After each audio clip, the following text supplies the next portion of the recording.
Energy Executives is a special edition of Axpo's podcast Energy Voices. Regular episodes are in Swiss German and German. The following conversation is in English. Electricity should always be available, cheap, clean and local. At the same time, the protection of nature makes it difficult to build new energy infrastructures. We want to hear firsthand how Axpo's executives are navigating this complex environment. Today with Domenico De Luca. He is the CEO of Axpo Solutions, head of Axpo Trading and Sales and a member of the board of Axpo Group. And he is now in conversation with Karin Frey.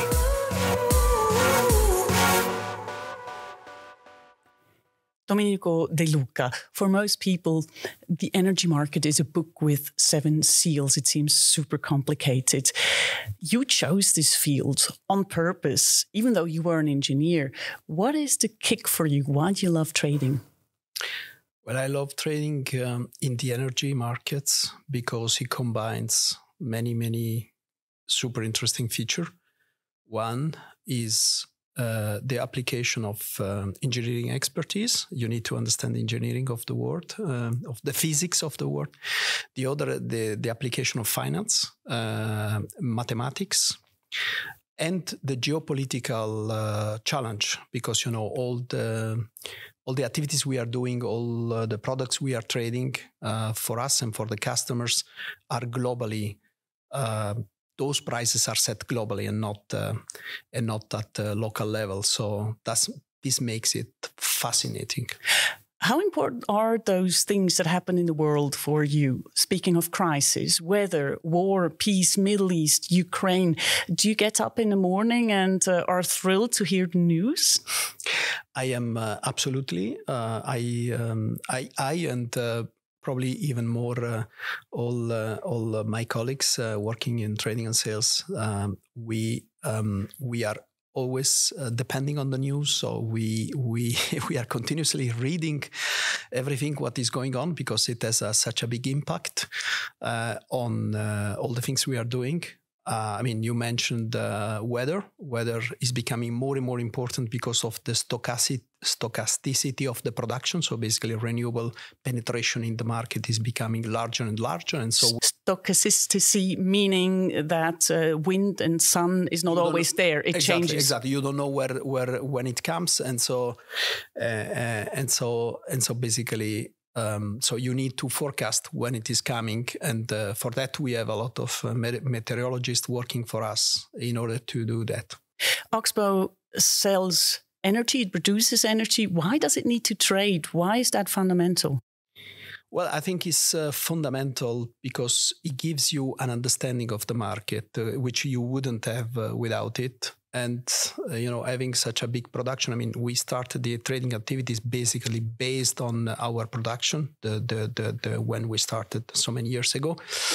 And it is important to see what in the best way in which you can sell your production, right? And from that beginning of asset optimization, economical asset optimization, we started also the proprietary trading activities and also the activities of origination, which is the customer-based activity. Let me stop you there. Proprietary trading, that means you have traders in-house and they trade with the in-house assets. So a lot of people criticize that because they say, well, it's like, why do you trade with your own stuff? Isn't that dangerous? Isn't it gambling? It's the taxpayers' money, basically, because Axpo belongs to the cantons. So I think what we do is very important because by trading, we gain an understanding of the market. Without this understanding, we could not perform our activities, our understanding, our activities that I mentioned before as good as we are doing.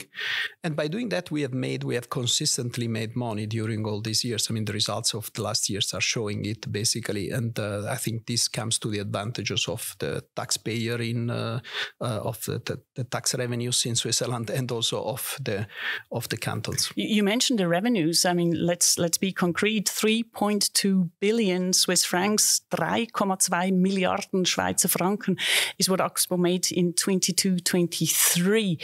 So how much of that? That was not only trading, but we made a big chunk of it. How big? How big was the trading chunk? I would say it was over 50%, and this has been actually the share we had in the last 10 years. What is the secret of success? Yeah, I think we built a fantastic organization. We have 1,600 people working on this, very professional across the world. And I think results are showing. You mentioned origination. Mm-hmm. Can you explain it? Well, origination is basically the activities in which we are serving customers. Customer is the focus of this activity. We are offering risk management services. What does that mean?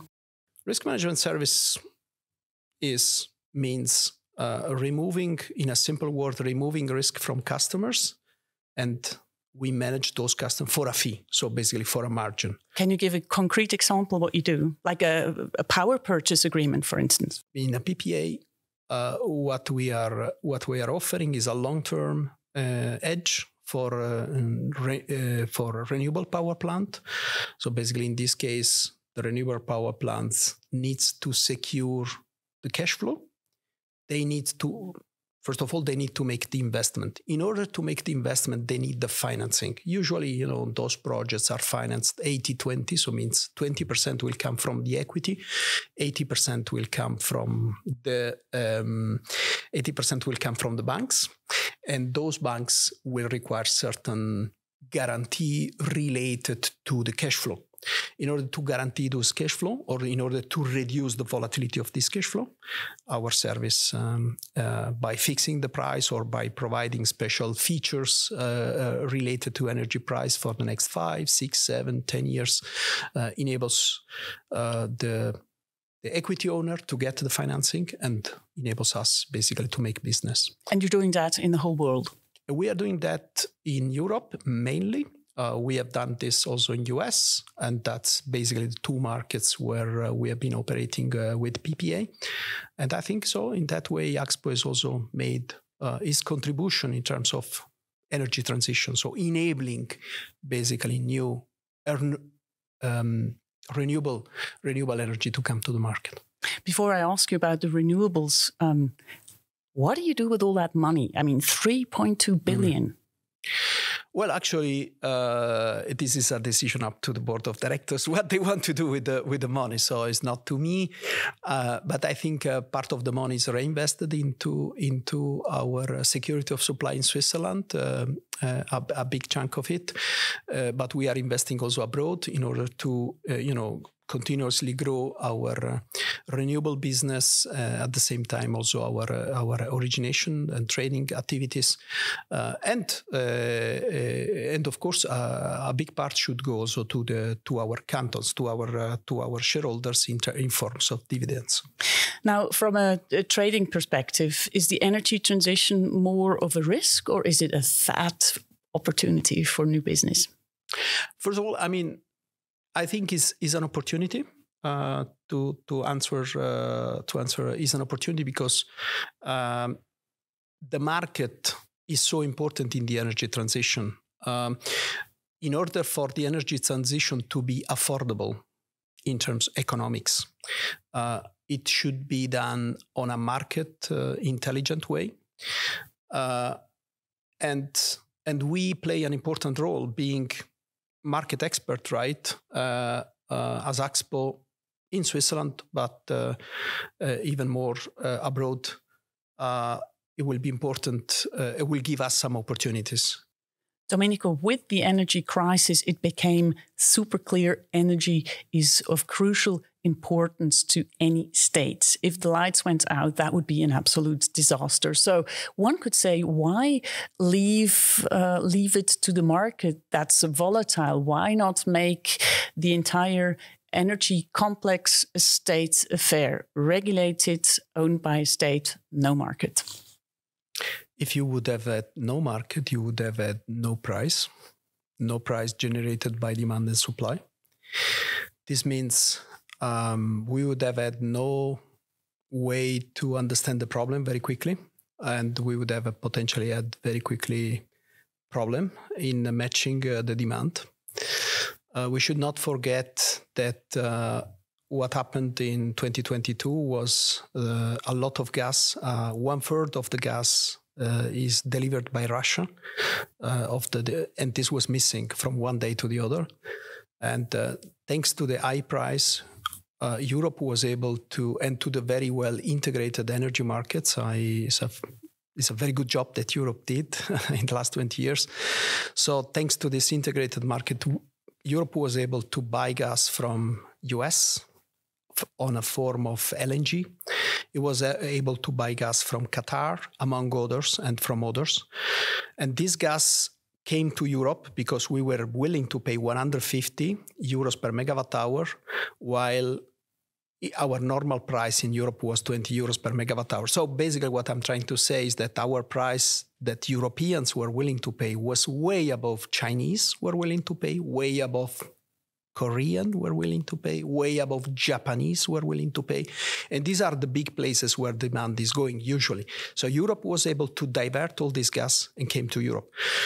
Reason number two, thanks to the high prices, the demand in Europe reacted. We had between 22 and 23 a reduction of demand on gas of 10%, which is a huge quantity for a European market. It's just a huge. And we were able to get it because, people were sensitive to the high price.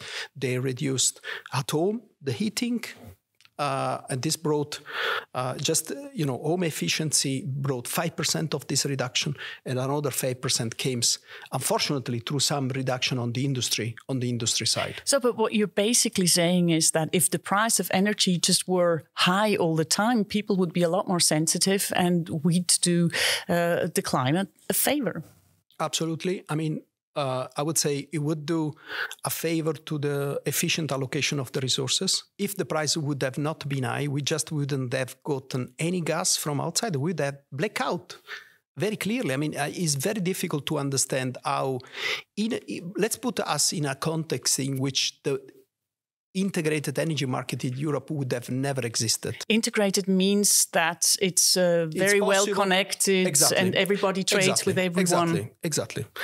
I think Europe is one of the best cases in the world. There is not a single continent I know that is so integrated as Europe. So in terms of energy, not even US is not as good as Europe. So the fact that we were able to bring gas from the LNG cargo to Spain in the regasification station, so from US to Spain, from Spain to Central Europe where it was needed is thanks to the very good infrastructure which Europe has invested, and thanks to the fact that the market price worked. So because in the Central Europe, people were willing to buy gas at any price. So if I understand correctly, it's also a matter of time. Time was of essence. Had you not had the system, absolutely, the integrated market, it would have taken way too long to get the whole thing moving. Look, imagine from one day to the other, 1/3 of the gas demand in Europe is of the gas supply, is disappearing because Russia is not delivering. Do you think that delegation of politicians going around the world begging for gas would work? I mean, this would require years before you get an emergency of like that. This was done like that. I hear you're a fan of the market. Absolutely, I am. In Switzerland, it is the case that only the big players can choose their supplier. The little guy has to go with the local energy supplier, whether he wants to or not. Would it be an advantage or a disadvantage if the market were totally liberal? I think would be an advantage for the market to be liberalized also at a lower threshold level in Switzerland compared to today. Because? Because I think would give the option to choose to customers that are in a position to choose between, having a captive supplier and being able to buy from the market. It doesn't mean necessarily that they will get a cheaper price in the future, but they will have more choice. But that would probably also make it super complicated. I mean, I'm thinking about the telecoms who have super duper confusing packages, and in the end you choose and you probably get the same thing everywhere, but you have to deal with something that's complicated per se. Is that going to happen if the market becomes totally liberal? At the beginning, there will be some complication, I'm sure, because it's not an easy. It's not easy. Even when you read your bill of power, it's not easy to understand all the points. I am sure that will not be easy, but the idea is to build the know-how through the years. I mean, through the years, there will be more know-how, and people will understand better and better what is their bill. Number one. Number two. Once again, I mean, just. In order to get more efficiency, also in order to get more innovation, also in this area, it's important that the market is liberalized. And you said fully liberalized. I think probably not fully liberalized. There will be still some category probably need protection. And I think Switzerland here is nothing else than copy a lot of good example we can see in Europe, in which basically not all the customers have been completely liberalized, or there are this tariff of last resort in which for special category of customers, for instance, low-income customers, they can still buy a tariff. So it has not to be for everybody, but it has to give the option to everybody to go to the market. You said it's also an incentive to become creative. So, for instance, would it push energy suppliers to start making deals, for instance, with house owners to make sure they have plugs everywhere for e-mobility, etc., and come up with new business models? Is that a hope? Absolutely, I think so. And this should be on a market fashion point of view. Today already, I don't want to sound too pessimistic, but today already there is a lot of innovation in Switzerland about it, but it's not on a market efficient base. It's like, I'm captive. So I think it is important to give this option to the customers. And what I do not understand, because I am a fan of Switzerland, I am also a Swiss citizen now, in terms of all the beauty, all the things that Switzerland has done on the economy, on many industry, we are at the forefront of the world, but on the energy we are not, and I don't understand why. So, we heard you were successful in the last few years, especially with trading. You're the head of trading and sales of Axpo. Now, once again, let's talk about the small guy. If you had to give a tip to a little guy, what should he or she bet his money on? Okay, well, my advice would be not to bet, because that's wrong. That's not even we are betting. So you take, first of all, I would say not bet, but invest if you want to do something, and invest in your know-how, invest in your knowledge, read a lot, and make your, in order to invest, you need to understand the things and not just bet like that. So only once you have understood what how the energy markets works, then you can, if you want, you can take some bet. And this requires years and a lot of work. So don't bet. Let it do for professional. Don't do it yourself. Domenico De Luca, thank you so much for this conversation. Thank you. Energy Executives is the special edition of Energy Voices, the podcast from Axpo. We look forward to your feedback via email, podcast@axpo.com, or on X, formerly Twitter, using the hashtag Energy Voices.